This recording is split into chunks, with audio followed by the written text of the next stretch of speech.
বন্ধুরা, আজ তোমাদের আমি মিষ্টি আমের আচার কি করে বানাতে হয় সেটাই দেখাবো। বন্ধুরা, আমরা এখন তো আমের সিজন, কাঁচা আম প্রচুর এসেছে মার্কেটে, 20 টাকা কেজিতে বিক্রি হচ্ছে।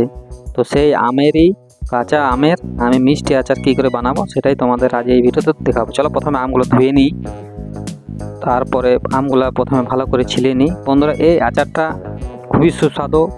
এই আচারটা রুটির সঙ্গে, ভাতের সঙ্গে তুমি খেতে পারো, আর এবং এমনকি শুধু শুধু খাওয়াও খুব সুন্দর, খুব টেস্টি লাগে, একদম মুখে জল চলে আসে বন্ধুরা এই আমের আচার।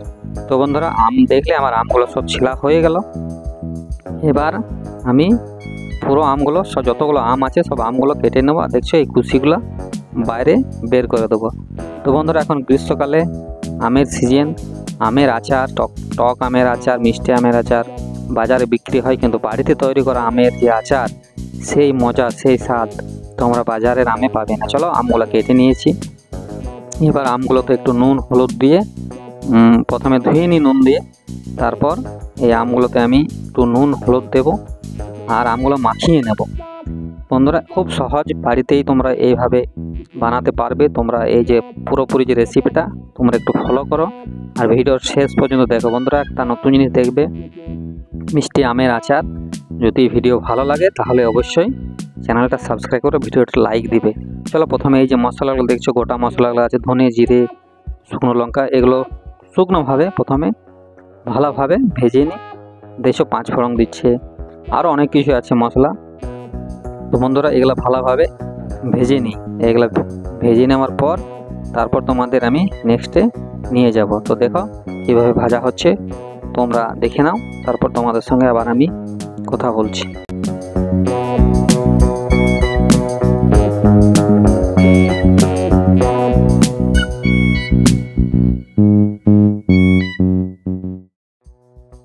দেখলে বন্ধুরা, ভাজা হয়ে গেল মশলাটা। এবার একটু তেল দিলাম কড়াইয়ে, তেলটা একটু গরম হোক। গরম হওয়ার পর এই তেলে আমি একটা শুকনো লঙ্কা দিয়ে দেব, আর শুকনো লঙ্কাটা দেওয়ার, তেলটা গরম হোক, তেলটা গরম হয়ে গেল। এবার শুকনো লঙ্কা দিয়ে দিলাম আর তার সঙ্গে 5 ফোড়ন দিলাম। তো বন্ধুরা, আচারে 5 ফোড়ন চাই। আচারে যদি 5 ফোড়ন না দেওয়া হয় তাহলে আচারের সেই সেন্ট আসবে না, সেই জন্য আচারে দিয়েছো 5 ফোড়নগুলো। চলো, ভালোভাবে তেল দিয়ে ভেজে নিচ্ছি। এবার দেখছো যে আমগুলো যেগুলো নুন হলুদ দেওয়া ছিল সেগুলো এই তেলের মধ্যে ঢেলে দিলাম এবং ভালোভাবে এটা মাখিয়ে নিতে হবে, ভালোভাবে এটা ভেজে নিতে হবে তেলের সঙ্গে। চলো ভেজে নিই, তারপর তোমাদের কাছে আসছি।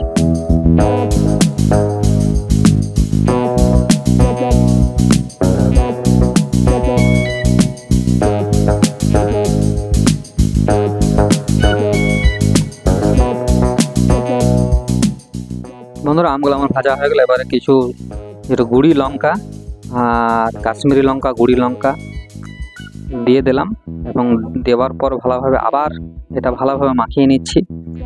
আর তোমাদের বলছি, এই আমের আচার তোমরা অবশ্যই বাড়িতে ট্রাই করো, দেখবে খুবই সুস্বাদু এবং খুবই টেস্টি। চলো, এবার ভালোভাবে ভাজা হয়ে গেলে, এবার দেখছো গুড় আছে। বন্ধুরা, তোমাদের এক কথা বলি, আমার 1.5 কিলো আম, মানে 1 কিলো 500 গ্রাম আম আর 1.5 কিলো গুড়, সেটা একসঙ্গে দিয়ে দিলাম। এবং চলো সেটা একবার ভালোভাবে এটা নেড়ে দিই, কারণ গুড় এই আচারে কিন্তু কোনো জল দেওয়া হবে না। দেখছো এই গুড়েই যে জল বেরোবে সেটাতেই এই আমটা সেদ্ধ হবে। তো চলো এবার ভালোভাবে এটা তৈরি হোক, এটা ফুটে যাক, সমস্ত জলটা বেরিয়ে যাক, তারপর তোমাদের কাছে আসছি।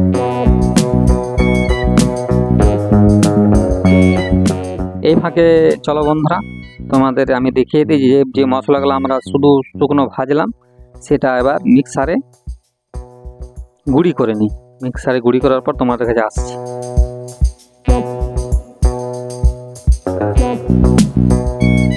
দেখলে মিক্সারে গুঁড়ি হয়ে গেছে। আর মিক্সারে গুঁড়ি হওয়ার পর এদিকে যে আমগুলো আমি করেছিলাম সেগুলো দেখছো গুড়গুলো আস্তে আস্তে গলে যাচ্ছে এবং জল ছাড়ছে। তো বন্ধুরা, এই গুড়ে জল ছাড়বে, অনেকটা জল ছাড়বে। চলো তোমাদের দেখাই। দেখছো, দেখো কতটা জল কমে ফুটছে। এই কিন্তু এত পাতলা কিন্তু রাখলে চলবে না। এই গুড়টা কিছুটা ফোটাতে হবে, কেন গুড়টা একটু শক্ত ভাব আসবে, তারপর এটা নামিয়ে নেব। তো চলো, দেখছো দেখো কত সুন্দর, দেখছো, দেখো কত সুন্দর গ্রেভিটা, দেখো কত সুন্দর হয়েছে, দেখছো, দেখেই বন্ধুরা মুখে জল চলে আসছে। খুব টেস্টি, অবশ্যই বাড়িতে ট্রাই করো, হেভি টেস্টি।